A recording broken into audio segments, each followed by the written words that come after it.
മൂന്ന് കാര്യങ്ങളാണുള്ളത്. ഒന്ന്, സിനിമ മാത്രമാണ് എന്നുള്ളത് വെറുതെ കള്ളം പറയുകയാണ്. സിനിമയാണ്, അതോടൊപ്പം ഇതൊരു പൊളിറ്റിക്കൽ സ്റ്റേറ്റ്മെന്റ് കൂടിയാണ്. നമുക്കെല്ലാം അറിയാലോ, എന്തിനാ മറച്ചു വെക്കുന്നത്?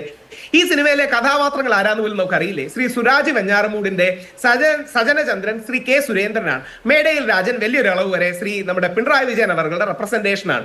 ഈ രീതിയിൽ കോൺഗ്രസിന്റെയും അടക്കമുള്ള വ്യത്യസ്ത നേതാക്കൾ ആരാന്ന് നമുക്ക് അറിയില്ലേ? എന്തിനായി കള്ളം പറയണേ? അപ്പൊ അതല്ല സത്യം. ഇനി രണ്ടാമത്തെ point, Kerala story, Kashmir files, Chhaava, ഇതൊക്കെ BJP അനുകൂല സിനിമകളാണ്. അതായത് BJPയുടെ നെറേറ്റീവും ലോകവീക്ഷണവും വലുതാക്കി കാണിച്ചുകൊണ്ട് BJPയെ സപ്പോർട്ട് ചെയ്യുന്ന സിനിമകളാണ്. എന്നാൽ നേരെ തിരിച്ച് നമ്മുടെ എമ്പുരാൻ BJP വിരുദ്ധ സിനിമയാണ്. ഇത് സത്യസന്ധമായി നമ്മൾ തുറന്നു പറയാൻ മടിക്കേണ്ട കാര്യമൊന്നുമില്ല.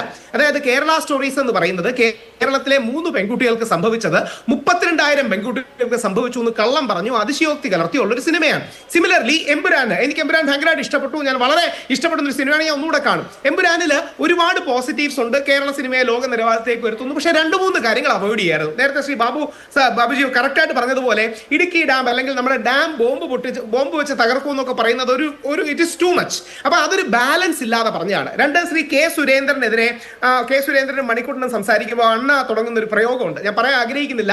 അത്തരം പ്രയോഗങ്ങളൊക്കെ കട്ട് ചെയ്യണം. കാര്യം ശരിക്കും ജീവിച്ചിരിക്കുന്ന ഒരാളല്ലേ, ആരാണെന്ന് എല്ലാവർക്കും മനസ്സിലാവില്ല. അപ്പൊ സിനിമയാണെന്ന കള്ളം നമ്മൾ പറയാതിരിക്കുക. ഇനി ഒരു വരി കൂടി, എനിക്ക് ഈ കാര്യത്തിൽ ഒരു കാര്യം കൂടി ഉണ്ട്. സെൻസർ ബോർഡ് ഫ്ലാഗിന്റെ, നമ്മുടെ ഇന്ത്യൻ പതാകയുടെ ഒരു പ്രസ്താവന സെൻസർ ചെയ്യണമെന്ന് ആദ്യമേ പറഞ്ഞിട്ടുണ്ടായിരുന്നു.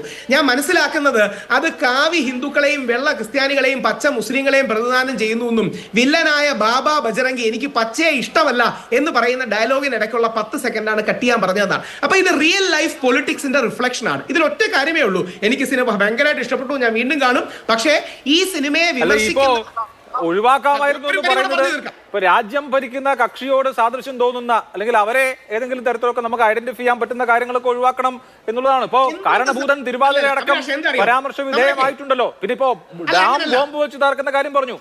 കേരളത്തിലെ ഒരു മന്ത്രിയോട് സാദൃശ്യമുള്ള കഥാപാത്രം അല്ലെങ്കിൽ ആ മന്ത്രിയെ പോലെ തോന്നിക്കുന്ന കഥാപാത്രം സ്വന്തം പാർട്ടിക്കാരനായ വിമതനെ ഡാമിൽ എറിഞ്ഞ് മീനുകൾ തിന്നോട്ടെ ഇവനെ എന്ന് പറയുന്ന സീൻ കണ്ടിട്ട് കൈയടിച്ച് കോരിത്തെരിച്ചിട്ടുണ്ടല്ലോ മലയാളികൾ. അന്നൊന്നും ആരും തിയേറ്റർ കത്തിക്കാൻ ആഹ്വാനം ചെയ്തിട്ടില്ലല്ലോ, ഇത് പിൻവലിക്കാൻ ആഹ്വാനം ചെയ്തിട്ടില്ലല്ലോ. ഇതൊക്കെ ഏതൊക്കെ സിനിമകളിൽ എന്തൊക്കെ വന്നിട്ടുണ്ട്? അങ്ങനെയല്ല, ആരും ഇതിൽ തിയേറ്റർ കത്തിക്കാനൊന്നും പോയില്ല. പക്ഷേ BJP RSSന്റെ ഭാഗത്തു നിന്നുള്ള വിമർശനങ്ങളെ ബഹുമാനത്തോടെ കാണണം. കാര്യം പ്രത്യേകിച്ച് ലാലേട്ടൻ കുറെ കൂടെ സംഘത്തോട് ക്ലോസ് ആയ അല്ലെങ്കിൽ അടുപ്പമുള്ള ഒരു വ്യക്തി കൂടെയാണ്. അപ്പോൾ വലിയൊരു രീതിയിൽ ഒരു ട്വിസ്റ്റ് ഉണ്ടായി. കാര്യം പൊതുവെ തമാശ എന്ന് പറഞ്ഞാൽ ലാലേട്ടൻ അല്ല രാഹുൽ ഈശ്വര, ഇപ്പൊ എക്സ് ലാലേട്ടൻ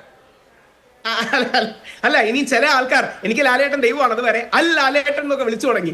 അതൊന്നും ശരിയല്ല. ഇതിന്റെ പ്രശ്നം എന്താ അറിയാമോ? ലാലേട്ടൻ എത്രയോ കമ്മ്യൂണിസ്റ്റ് സിനിമകൾ ചെയ്തിട്ടുണ്ട്. അതുകൊണ്ട് ലാലേട്ടൻ കമ്മ്യൂണിസ്റ്റുകാരനാണോ?